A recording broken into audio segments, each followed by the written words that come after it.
કેટલાક લોકોનું કહેવું એમ છે કે અનંત અંબાણી આ બધું નાટક કરી રહ્યા છે, આ એક પબ્લિસિટી કરી રહ્યા છે. એમણે પદયાત્રા કરે છે, કોઈ વાંધો નથી, પણ પદયાત્રામાં શું થયું આ જ બધી બાબતોની પબ્લિસિટી કરવી યોગ્ય નથી. નમસ્કાર. એશિયાના સૌથી ધનિક મુકેશ અંબાણીના સૌથી નાના પુત્ર અનંત અંબાણી અત્યારે જામનગરથી દ્વારકાની પદયાત્રા શરૂ કરેલી છે અને સોશિયલ મીડિયા ઉપર દરરોજ આ વાતની ચર્ચા થઈ રહી છે. પરંતુ એક મુદ્દો અત્યારે વિવાદનું ઘર બન્યો છે. અનંત અંબાણીએ પોતાની યાત્રા દરમિયાન કે એક મરઘી જતી એટલે કતલખાને જતી એક મરઘીની ટ્રકને અટકાવી અને એ મરઘીના ડબલ પૈસા ચૂકવી અને એ મરઘીને છોડી દીધી અને પોતે હાથમાં 2 મરઘી લઈને પણ ચાલતા જતા હતા. તો આ વિવાદ એ ઊભો થયો છે કે ખરેખર જ જો અનંત અંબાણીને જીવ દયા લાગતી હોય તો વનતારાની અંદર માસ્ક બંધ કરાવી દેવું જોઈએ.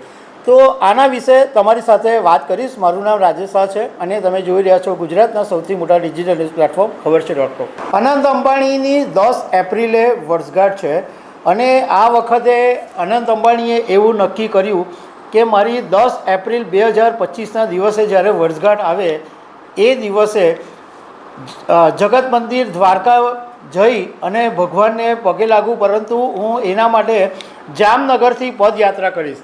અને જામનગરથી દ્વારકાનો જે રસ્તો છે એ 140 કિલોમીટરનો રસ્તો છે અને 28 માર્ચથી અનંત અંબાણીએ જામનગરના વનતારામાં રિલાયન્સ ટાઉનશીપથી પદયાત્રા શરૂ કરી હતી અને અત્યાર સુધીમાં અનંત અંબાણી 60 કિલોમીટરની પદયાત્રા છે એ પૂરી કરી ચૂક્યા છે. હવે આમ તો ઘણા બધા લોકો અનંત અંબાણીની પદયાત્રાના વખાણ કરી રહ્યા છે, કારણ કે એક એમની સાદગીભરીની વાત છે અને એક આટલો અબજોપતિ માણસ અને પહેલીવાર કોઈ ઉદ્યોગપતિના પરિવારનો માણસ આવી રીતના પદયાત્રા કરે એવી ઘટના બની છે. તો કેટલાક લોકો વખાણ પણ કરી રહ્યા છે. પરંતુ હમણાં એક ઘટના જે બની કે જ્યારે અનંત અંબાણી પદયાત્રા કરી રહ્યા હતા એ દરમિયાન એક મરઘી ભરેલી ટ્રક ત્યાંથી પસાર થઈ. તો અનંત અંબાણીએ પોતાના સ્ટાફને કહી અને એ જે ટ્રક છે એ અટકાવી અને ટ્રકના માલિકને બોલાવીને કીધું કે આ તારી જેટલી મરઘી છે એ જેટલા રૂપિયાની છે એનાથી ડબલ પૈસા તને આપીશ. એ ડબલ પૈસા આપી અને લગભગ 250 જેટલી મરઘી એ ટ્રકમાં હતી. તો એ બધી મરઘીઓને છોડાવી અને અનંત અંબાણીએ છૂટી મૂકી દીધી. હવે અનંત અંબાણીએ જેટલી પણ રકમ ચૂકવી છે એ એના જેનું સામર્થ્ય છે એની સરખામણીએ તો કંઈ જ નથી. કેટલાક લોકોનું કહેવું એમ છે કે અનંત અંબાણી આ બધું નાટક કરી રહ્યા છે, આ એક પબ્લિસિટી કરી રહ્યા છે. એમણે પદયાત્રા કરે છે, કોઈ વાંધો નથી, પણ પદયાત્રામાં શું થયું આ જ બધી બાબતોની પબ્લિસિટી કરવી યોગ્ય નથી. બીજું કે અનંત અંબાણીની આ ડબલ વાત છે કે એક એમનું જે વનતારા છે જે એક વિશાળ જંગલ છે અને એની અંદર વાઘ, સિંહ જેવા જંગલી પ્રાણીઓ પણ રહે છે. તો સ્વાભાવિક રીતે આ બધા જે પ્રાણીઓ છે એમને માંસની જરૂર તો પડવાની. તો એ માંસ તમે ક્યાંથી લાવો છો? તો જો તમને ખરેખર જ જીવદયા હોય તો તમારે આવી વાત નહીં કરવી જોઈએ કે એક તરફ તમે મરઘીને છૂટી મૂકી દો છો અને બીજી તરફ તમારા જ વનતારાની અંદર તમે માંસ બી ખવડાવો છો. જંગલી પ્રાણીઓને માંસ આપવું જ પડતું હશે અને વનતારા માટે અનંત અંબાણીએ જે કર્યું છે એ ખરેખર સલામને પાત્ર છે.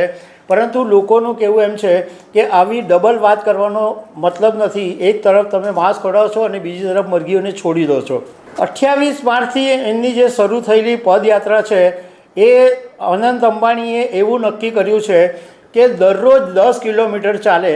અને બીજું કે દિવસના સમયમાં અનંત અંબાણી નથી ચાલતા. એમણે એવી દલીલ રજૂ કરી હતી કે દિવસ દરમિયાન જો એમની પદયાત્રા ચાલે તો ટ્રાફિક જામની સમસ્યા ઊભી થાય, રાત્રે ચાલે તો એ સમસ્યા નહીં રહે, એટલે રાત્રે 10 કિલોમીટર દરરોજ અનંત અંબાણી ચાલે છે.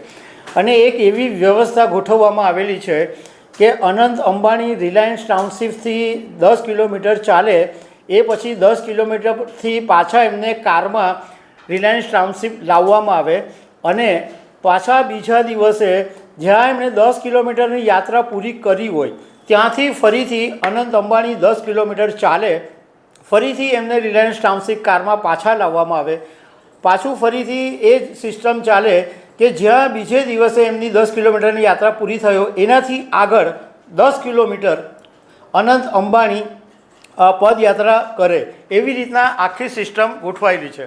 તો દર્શક મિત્રો, આવી અનેક વાતો સાથે અમે તમને મળતા રહીશું. Thank you very much.